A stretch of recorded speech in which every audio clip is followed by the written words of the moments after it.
தமிழ்நாட்டில் உள்ள வாக்குச்சாவடிகளின் எண்ணிக்கை 75,035ஆக அதிகரிக்கப்பட்டுள்ளது.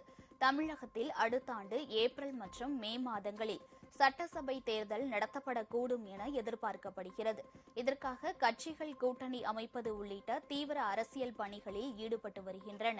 இந்த சூழலில் வாக்குச்சாவடிகள் மறுசீரமைப்புக்கு பிறகு வாக்குச்சாவடிகளின் எண்ணிக்கை அதிகரிக்கப்பட்டு உள்ளது என தலைமை தேர்தல் அதிகாரி கூறியுள்ளார்.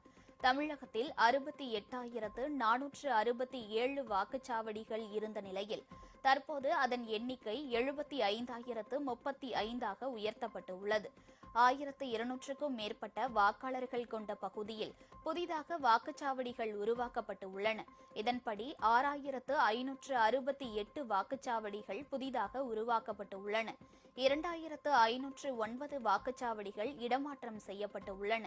வாக்குச்சாவடிகள் இடமாற்றம், பெயர் மாற்றம், இணைத்தல் போன்ற நடவடிக்கைகளும் மேற்கொள்ளப்பட்டு உள்ளன.